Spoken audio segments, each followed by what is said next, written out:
أعوذ بالله من الشيطان الرجيم. وما من دابة في الأرض إلا على الله رزقها ويعلم مستقرها ومستودعها كل في كتاب مبين. وهو الذي خلق السماوات والأرض في 6 أيام وكان عرشه على الماء ليبلوكم أيكم أحسن عملا ولئن قلت إنكم مبعوثون من بعد الموت ليقولن الذين كفروا إن هذا إلا سحر مبين. ولئن أخرنا عنهم العذاب إلى أمة معدودة ليقولن ما يحبسه ألا يوم يأتيهم ليس مصروفا عنهم وحاق بهم ما كانوا به يستهزئون. ولئن أذقنا الإنسان منا رحمة ثم نزعناها منه إنه ليئوس كفور. ولئن أذقناه نعماء بعد ضراء مسته ليقولن ذهب السيئات عني إنه لفرح فخور. إلا الذين صبروا وعملوا الصالحات أولئك لهم مغفرة وأجر كبير. فلعلك تارك بعض ما يوحى إليك وضائق به صدرك أن يقولوا لولا أنزل عليه كنز أو جاء معه ملك إنما أنت نذير والله على كل شيء وكيل. أم يقولون افتراه قل فأتوا بعشر سور مثله مفتريات وادعوا من استطعتم من دون الله إن كنتم صادقين. فإن لم يستجيبوا لكم فاعلموا أنما أنزل بعلم الله وأن لا إله إلا هو فهل أنتم مسلمون. من كان يريد الحياة الدنيا وزينتها نوفي إليهم أعمالهم فيها وهم فيها لا يبخسون. أولئك الذين ليس لهم في الآخرة إلا النار وحبط ما صنعوا فيها وباطل ما كانوا يعملون. أفمن كان على بينة من ربه ويتلوه شاهد منه ومن قبله كتاب موسى إماما ورحمة أولئك يؤمنون به. ومن يكفر به من الأحزاب فالنار موعده فلا تك في مرية منه إنه الحق من ربك ولكن أكثر الناس لا يؤمنون.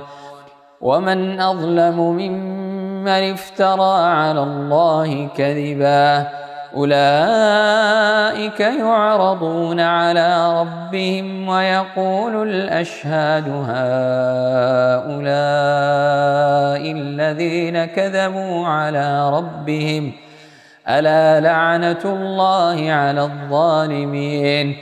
الذين يصدون عن سبيل الله ويبغونها عوجا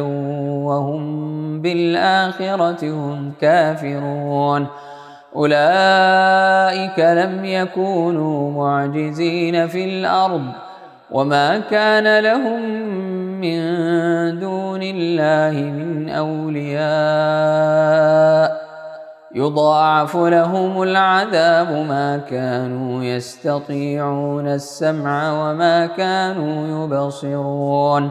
أولئك الذين خسروا أنفسهم وضل عنهم ما كانوا يفترون لا جرم أنهم في الآخرة هم الأخسرون إن الذين آمنوا وعملوا الصالحات وأخبتوا إلى ربهم أولئك أصحاب الجنة هم فيها خالدون مثل الفريقين كالأعمى والأصم والبصير والسميع هل يستويان مثلا أفلا تذكرون ولقد أرسلنا نوحا إلى قومه إني لكم نذير مبين ألا تعبدوا إلا الله إني أخاف عليكم عذاب يوم أليم فقال الملأ الذين كفروا من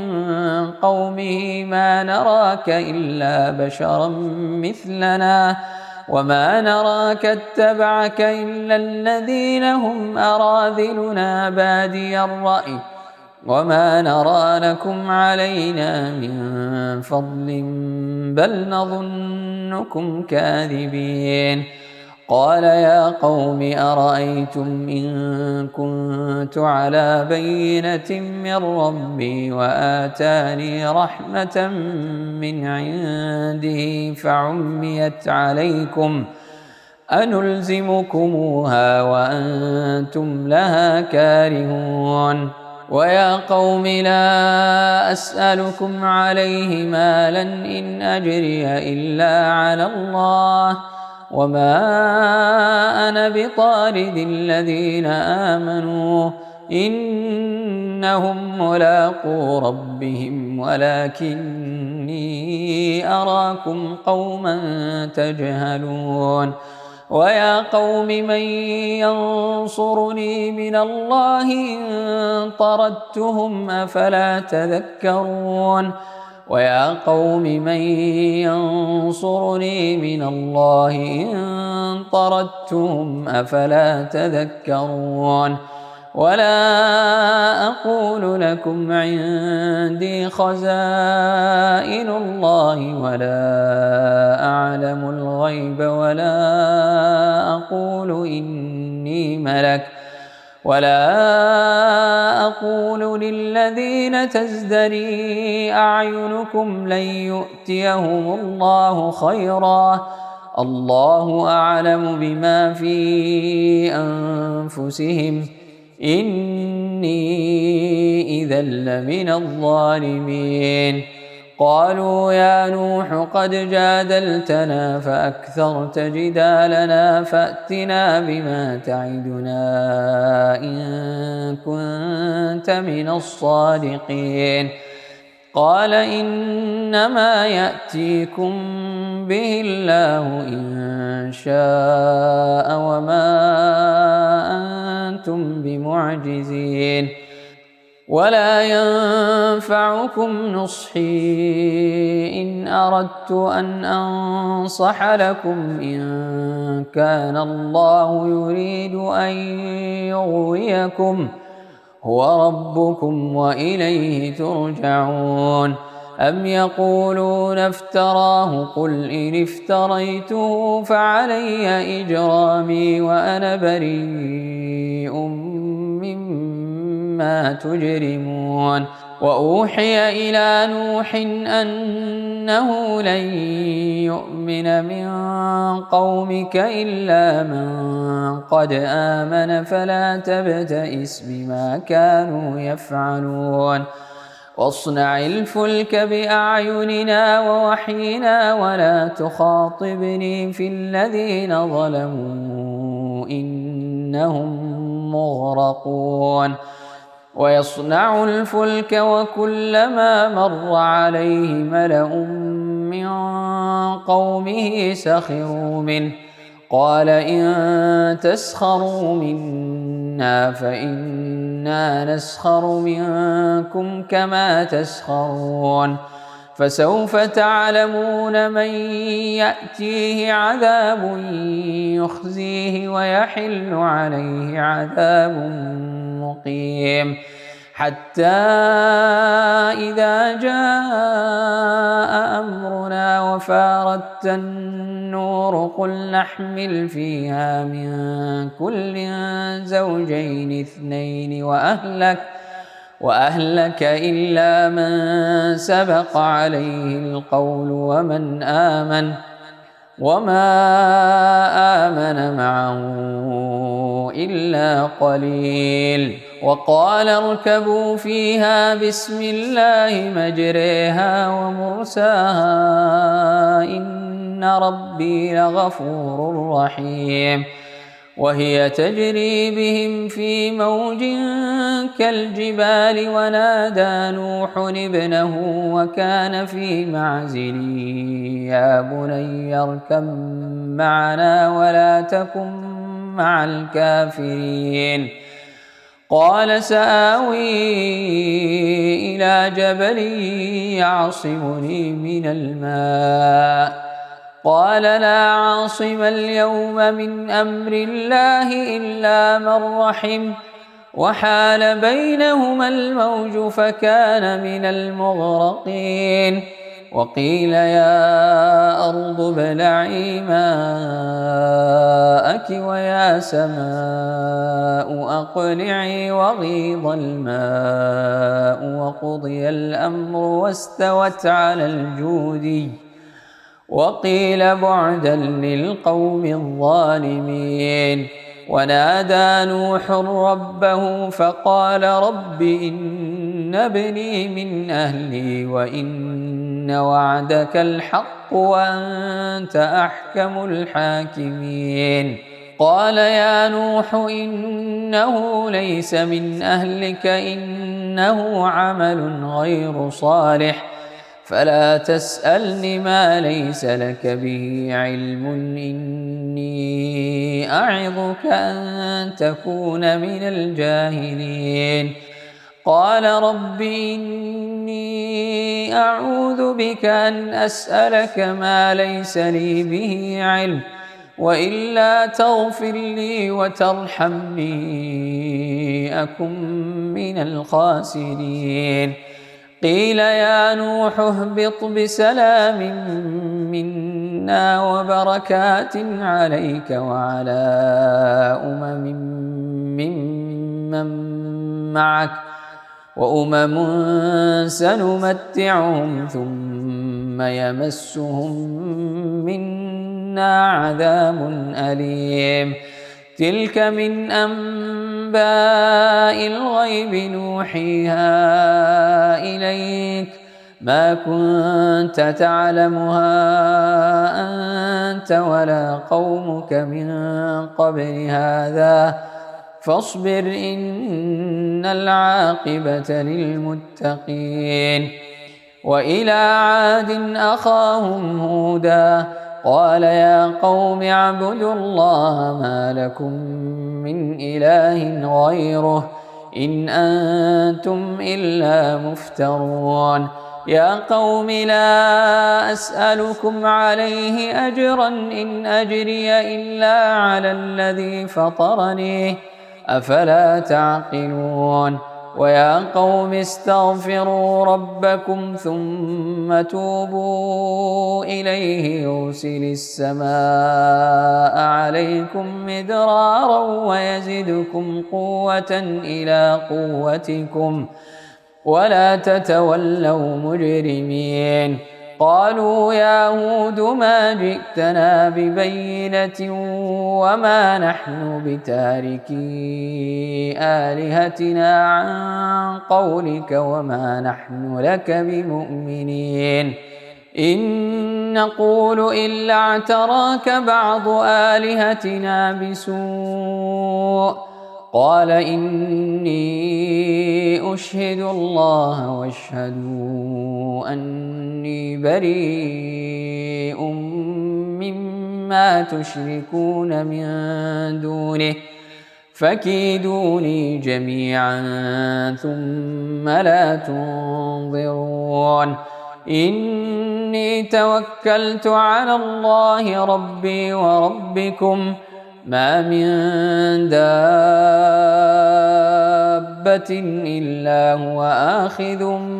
بناصيتها إن ربي على صراط مستقيم فإن تولوا فقد أبلغتكم ما أرسلت به إليكم ويستخلف ربي قوما غيركم ولا تضرونه شيئا إن ربي على كل شيء حفيظ ولما جاء أمرنا نجينا هودا والذين آمنوا معه برحمة منا ونجيناهم من عذاب غليظ وتلك عاد جحدوا بآيات ربهم وعصوا رسله واتبعوا أمر كل جبار عنيد وأتبعوا في هذه الدنيا لعنة ويوم القيامة ألا إن عادا كفروا ربهم ألا بعدا لعاد قوم هود وإلى ثمود أخاهم صالحا قال يا قوم اعبدوا الله ما لكم من إله غيره هو أنشاكم من الأرض واستعمركم فيها فاستغفروه ثم توبوا إليه إن ربي قريب مجيب قالوا يا صالح قد كنت فينا مرجوا قبل هذا أتنهانا أن نعبد ما يعبد آباؤنا وإننا لفي شك مما تدعونا إليه مريب قال يا قوم أرأيتم إن كنت على بينة من ربي وآتاني منه رحمة فمن ينصرني من الله إن عصيته فما تزيدونني غير تخسير ويا قوم هذه ناقة الله لكم آية فذروها تأكل في أرض الله ولا تمسوها بسوء فيأخذكم عذاب قريب فعقروها فقال تمتعوا في داركم 3 أيام ذلك وعد غير مكذوب فلما جاء أمرنا نجينا صالحا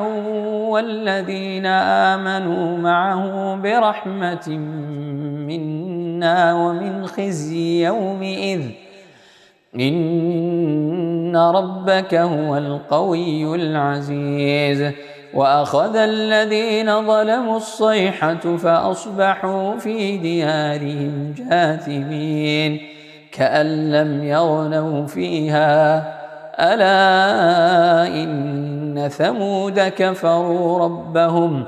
ألا بعدا لثمود ولقد جاءت رسلنا إبراهيم بالبشرى قالوا سلاما قال سلام فما لبث أن جاء بعجل حنيذ فلما رأى أيديهم لا تصل إليه نكرهم وأوجس منهم خيفة قالوا لا تخف إنا أرسلنا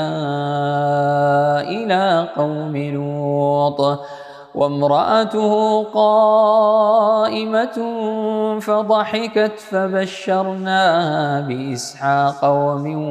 وراء إسحاق يعقوب قالت يا ويلتى أألد وأنا عجوز وهذا بعلي شيخا إن هذا لشيء عجيب قالوا أتعجبين من أمر الله رحمة الله وبركاته عليكم أهل البيت إنه حميد مجيد فلما ذهب عن إبراهيم الروع وجاءته البشرى يجادلنا في قوم لوط إن إبراهيم لحليم أواه منيب يا إبراهيم أعرض عن هذا إنه قد جاء أمر ربك وإنهم آتيهم عذاب غير مردود ولما جاءت رسلنا لوطا سيء بهم وضاق بهم ذرعا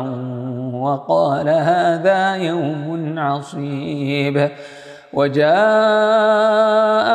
قومه يهرعون إليه ومن قبل كانوا يعملون السيئات قال يا قوم هؤلاء بناتي هن أطهر لكم فاتقوا الله ولا تخزون في ضيفي أليس منكم رجل رشيد قالوا لقد علمت ما لنا في بناتك من حق وإنك لتعلم ما نريد قال لو أن لي بكم قوة أو آوي إلى ركن شديد قالوا يا لوط إنا رسل ربك لن يصلوا إليك فأسر بأهلك بقطع من الليل ولا يلتفت منكم أحد إلا امرأتك إنه مصيبها ما أصابهم إن موعدهم الصبح أليس الصبح بقريب فلما جاء أمرنا جعلنا عاليها سافلها وأمطرنا عليها حجارة من سجيل منضود مسومة عند ربك وما هي من الظالمين ببعيد وإلى مدين أخاهم شعيبا قال يا قوم اعبدوا الله ما لكم من إله غيره ولا تنقصوا المكيال والميزان إني أراكم بخير وإني أخاف عليكم عذاب يوم محيط ويا قوم أوفوا المكيال والميزان بالقسط ولا تبخسوا الناس أشياءهم ولا تعثوا في الأرض مفسدين بقية الله خير لكم إن كنتم مؤمنين وما أنا عليكم بحفيظ قالوا يا شعيب أصلاتك تأمرك أن نترك ما يعبد آباؤنا أو أن نفعل في أموالنا ما نشاء إنك إنك لأنت الحليم الرشيد. قال يا قوم أرأيتم إن كنت على بينة من ربي ورزقني منه رزقا حسنا وما أريد أن أخالفكم إلى ما أنهاكم عنه إن أريد إلا الإصلاح ما استطعت وما توفيقي إلا بالله عليه توكلت وإليه أنيب. ويا قوم لا يجرمنكم شقاقي أن يصيبكم مثل ما أصاب قوم نوح أو قوم هود أو قوم صالح وما قوم لوط منكم ببعيد. واستغفروا ربكم ثم توبوا إليه إن ربي رحيم ودود. قالوا يا شعيب ما نفقه كثيرا مما تقول وإنا لنراك فينا ضعيفا ولولا رهطك لرجمناك وما أنت علينا بعزيز. قال يا قوم أرهطي أعز عليكم من الله واتخذتموه وراءكم ظهريا إن ربي بما تعملون محيط. ويا قوم اعملوا على مكانتكم إني عامل سوف تعلمون من يأتيه عذاب يخزيه ومن هو كاذب وارتقبوا إني معكم رقيب. ولما جاء أمرنا نجينا شعيبا والذين آمنوا معه برحمة منا وأخذت الذين ظلموا الصيحة فأصبحوا في ديارهم جاثمين كأن لم يغنوا فيها ألا بعدا لمدين كما بعدت ثمود. ولقد أرسلنا موسى بآياتنا وسلطان مبين إلى فرعون وملئه فاتبعوا أمر فرعون وما أمر فرعون برشيد. يقدم قومه يوم القيامة فأوردهم النار وبئس الورد المورود. وأتبعوا في هذه لعنة ويوم القيامة بئس الرفد المرفود. ذلك من أنباء القرى نقصه عليك منها قائم وحصيد. وما ظلمناهم ولكن ظلموا أنفسهم فما أغنت عنهم آلهتهم التي يدعون من دون الله من شيء لما جاء أمر ربك وما زادوهم غير تتبيب. وكذلك أخذ ربك إذا أخذ القرى وهي ظالمة إن أخذه أليم شديد. إن في ذلك لآية لمن خاف عذاب الآخرة ذلك يوم مجموع له الناس وذلك يوم مشهود. وما نؤخره إلا لأجل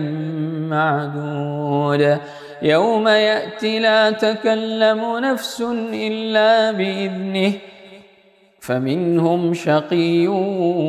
وسعيد. فأما الذين شقوا ففي النار لهم فيها زفير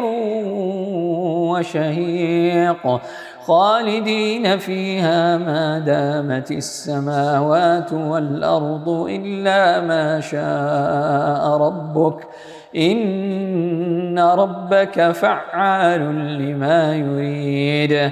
وأما الذين سعدوا ففي الجنة خالدين فيها ما دامت السماوات والأرض إلا ما شاء ربك عطاء غير مجذوذ. فلا تك في مرية مما يعبد هؤلاء ما يعبدون إلا كما يعبد آباؤهم من قبل وإنا لموفوهم نصيبهم غير منقوص. ولقد آتينا موسى الكتاب فاختلف فيه ولولا كلمة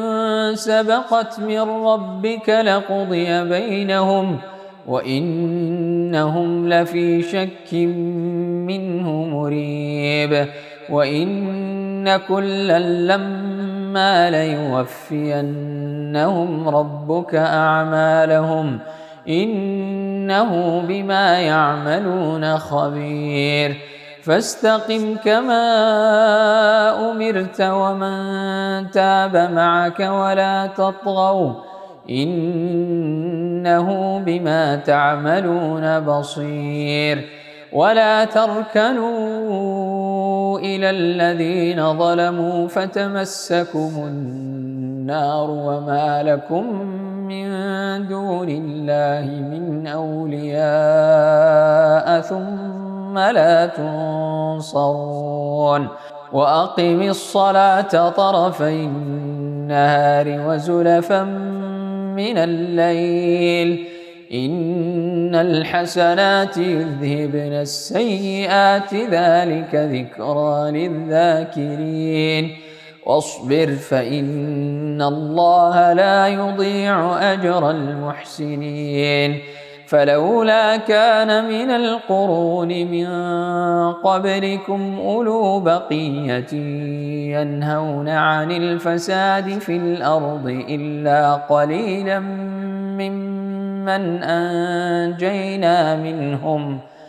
واتبع الذين ظلموا ما أترفوا فيه وكانوا مجرمين.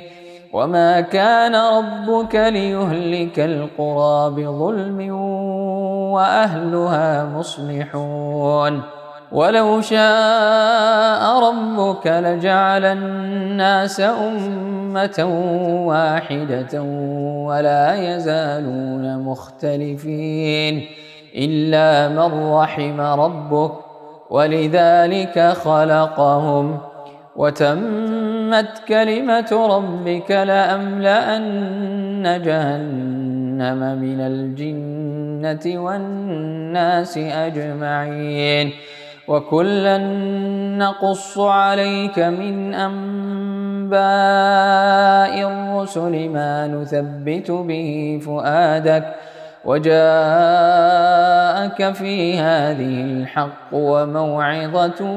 وذكرى للمؤمنين.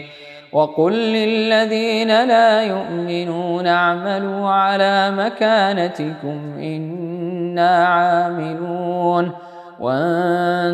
وانتظروا إنا منتظرون. ولله غيب السماوات والأرض وإليه يرجع الأمر كله فاعبده وتوكل عليه وما ربك بغافل عما تعملون. بسم الله الرحمن الرحيم. ألف لام را تلك آيات الكتاب المبين. إنا أنزلناه قرآنا عربيا لعلكم تعقلون. نحن نقص عليك أحسن القصص بما أوحينا إليك هذا القرآن وإن كنت من قبله لمن الغافلين إذ قال يوسف لأبيه يا أبت إني رأيت 11 كوكبا والشمس والقمر رأيتهم لي ساجدين قال يا بني لا تقصص رؤياك على إخوتك فيكيدوا لك كيدا إن الشيطان للإنسان عدو مبين وكذلك يجتبيك ربك ويعلمك من تأويل الأحاديث ويتم نعمته عليك وعلى آل يعقوب كما أتمها على أبويك من قبل إبراهيم وإسحاق إن ربك عليم حكيم لقد كان في يوسف وإخوته آيات للسائلين إذ قالوا ليوسف وأخوه أحب إلى أبينا منا ونحن عصبة إن أبانا لفي ضلال مبين اقتلوا يوسف أو اطرحوه أرضا يخل لكم وجه أبيكم وتكونوا من بعده قوما صالحين قال قائل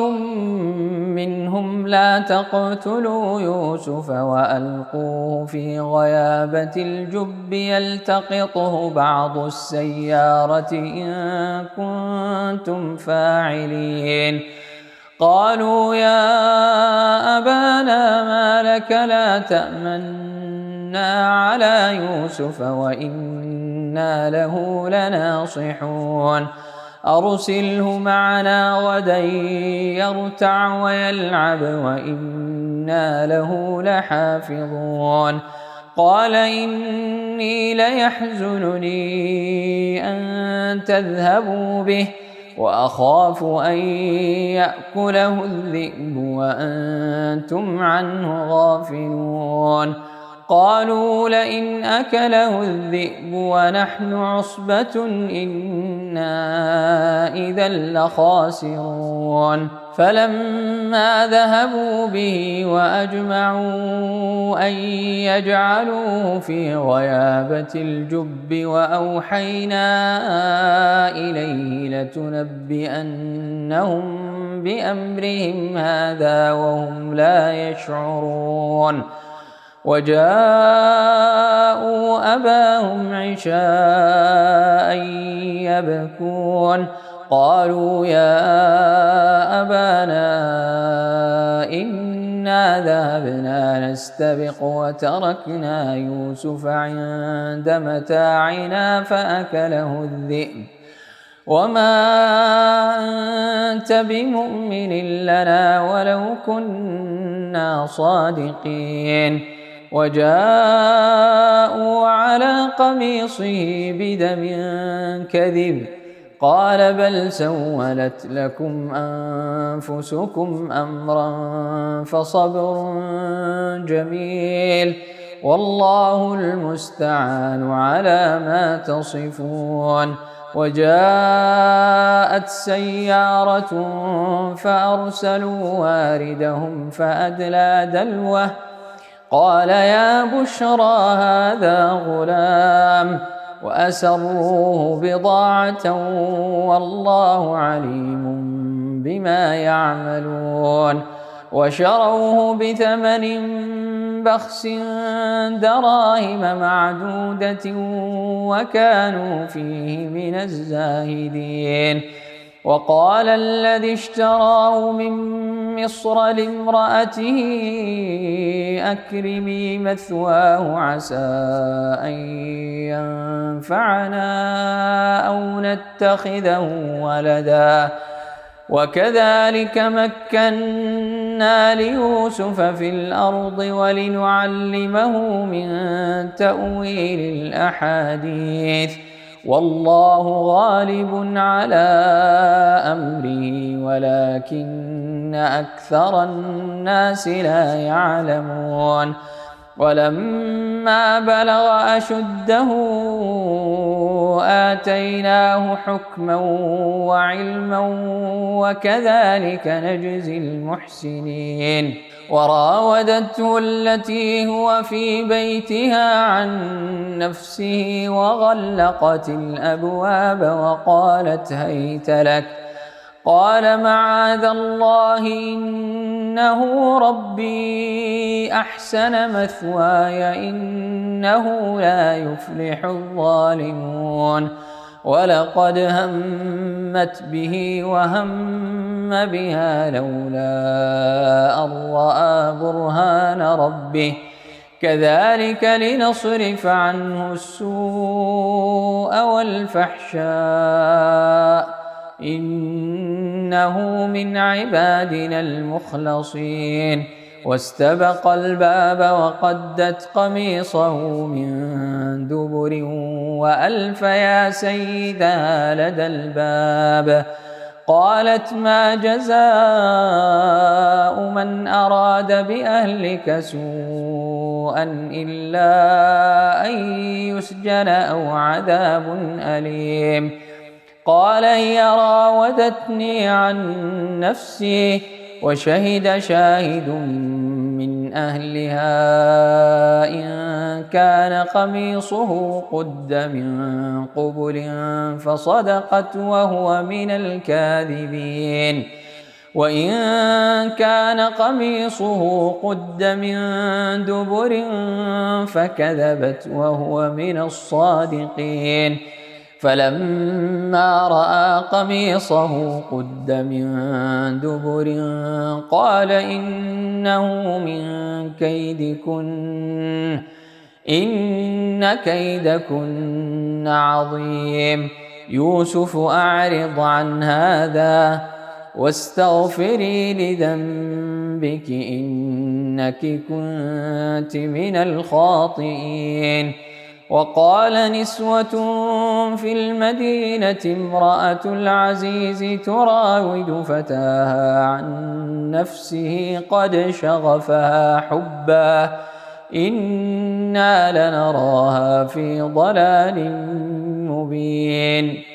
فلما سمعت بمكرهن أرسلت إليهن وأعتدت لهن متكأ وآتت كل واحدة منهن سكينا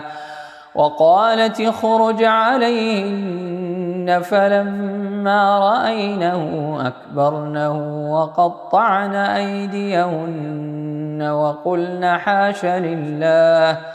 ما هذا بشرا إن هذا إلا ملك كريم قالت فذلكن الذي لمتنني فيه ولقد راودته عن نفسه فاستعصم ولئن لم يفعل ما آمره ليسجنن وليكونن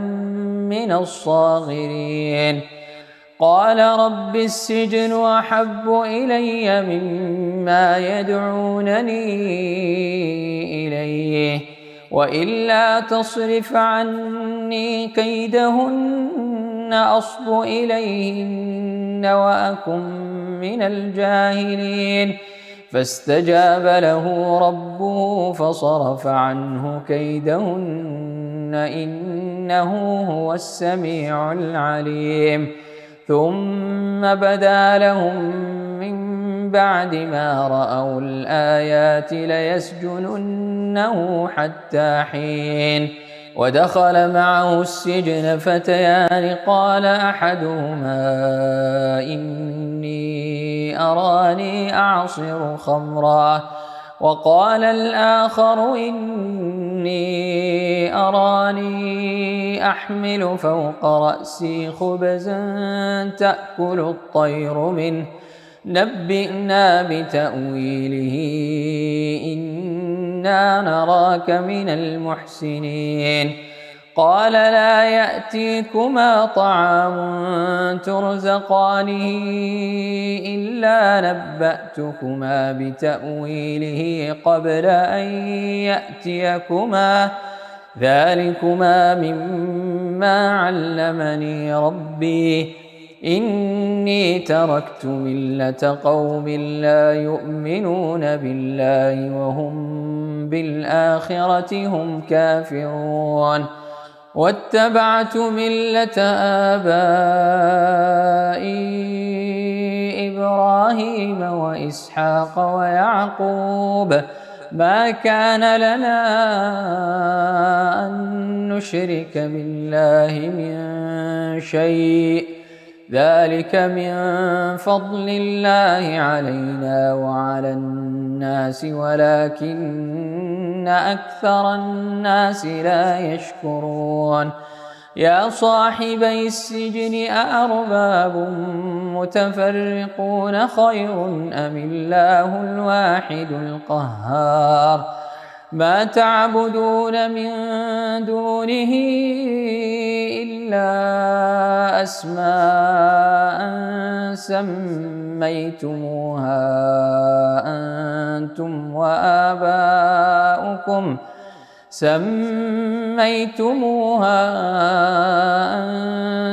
وآباؤكم ما أنزل الله بها من سلطان إن الحكم إلا لله أمر ألا تعبدوا إلا إياه ذلك الدين القيم ولكن أكثر الناس لا يعلمون يا صاحبي السجن أما أحدكما فيسقي ربه خمرا وأما الآخر فيصلب فتأكل الطير من رأسه قضي الأمر الذي فيه تستفتيان وقال للذي ظن أنه ناج منهما اذكرني عند ربك فأنساه الشيطان ذكر ربه فلبث في السجن بضع سنين وقال الملك إني أرى 7 بقرات سمان يأكلهن 7 عجاف و7 سنبلات خضر وأخر يابسات يا أيها الملأ أفتوني في رؤياي إن كنتم للرؤيا تعبرون قالوا أضغاث أحلام وما نحن بتأويل الأحلام بعالمين وقال الذي نجا منهما وادكر بعد أمة أنا أنبئكم بتأويله فأرسلون يوسف أيها الصديق أفتنا في 7 بقرات سمان يأكلهن 7 عجاف و7 سنبلات خضر وأخر يابسات لعلي أرجع إلى الناس لعلهم يعلمون قال تزرعون 7 سنين دأبا فما حصدتم فذروه في سنبله إلا قليلا مما تأكلون ثم يأتي من بعد ذلك 7 شداد يأكلن ما قدمتم لهن إلا قليلا مما تحصنون ثم يأتي من بعد ذلك عام فيه يغاث الناس وفيه يعصرون وقال الملك ائتوني به فلما جاءه الرسول قال ارجع إلى ربك فاسأله ما بال النسوة اللاتي قطعن أيديهن إن ربي بكيدهن عليم. قال ما خطبكن إذ راوتن يوسف عن نفسه قلن حاش لله ما علمنا عليه من سوء. قالت امرأة العزيز الآن حصحص الحق أنا راودته عن نفسه وإنه لمن الصادقين. ذلك ليعلم أني لم أخنه بالغيب وأن الله لا يهدي كيد الخائنين.